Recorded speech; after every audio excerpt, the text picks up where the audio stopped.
Shalom everyone! Again, this is Ate Ai, and for today's vlog, ang isi-share ko naman sa inyo ay ang infinitive to run. In Hebrew, larutz. Again, pag-aaralan natin kung paano natin ito sasabihin kapag present tense, past tense, and future tense according to the gender. Okay guys, Bonatkel. Present tense, run. For masculine singular, rats. Ani, rats. Ata, rats. Who, rats.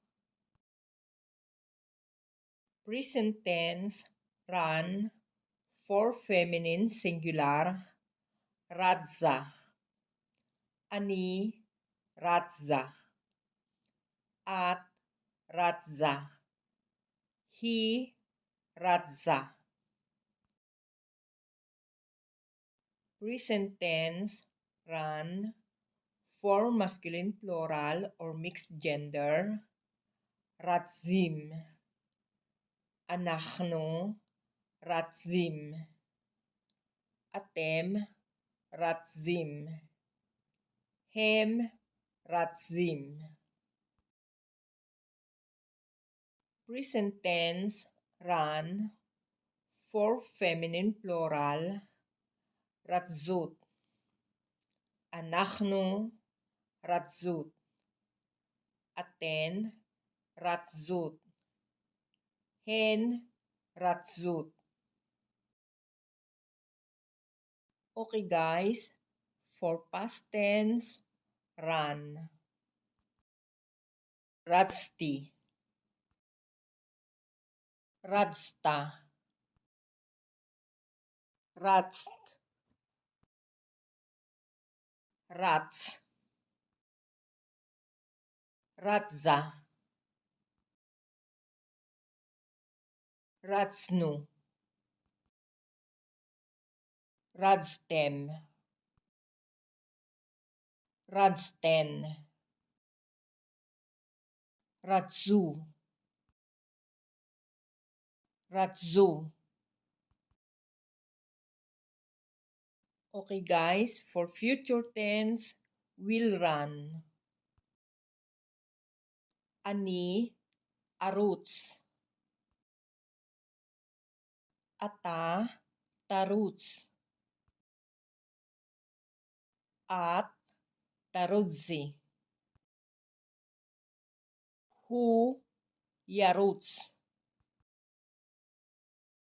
היא תרוץ. אנחנו נרוץ. אתם תרוצו. אתן תרוצנה. הם ירוצו. הן תרוצנה. Okay guys, now I will give you the imperative or command.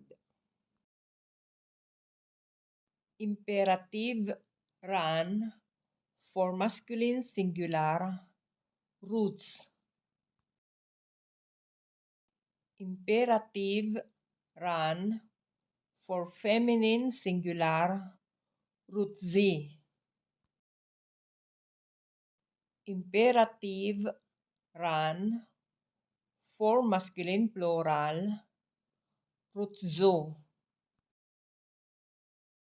Imperative, run. For feminine plural, rodzna. Okay guys, muli dito natatapos ang vlog na ito at sana makatulong sa inyo ang infinitive verb na isinare ko sa inyo. Sa mga hindi pa po nakasubscribe, please subscribe na and don't forget to like, share, and comment. Huwag rin pong kalilimutan i-click ang icon bell nang sa ganun lagi kayong ma-notify kapag may bagong upload na videos. Guys, amo naman to dali kulkem, nitrae bablogabashili, lihitraot,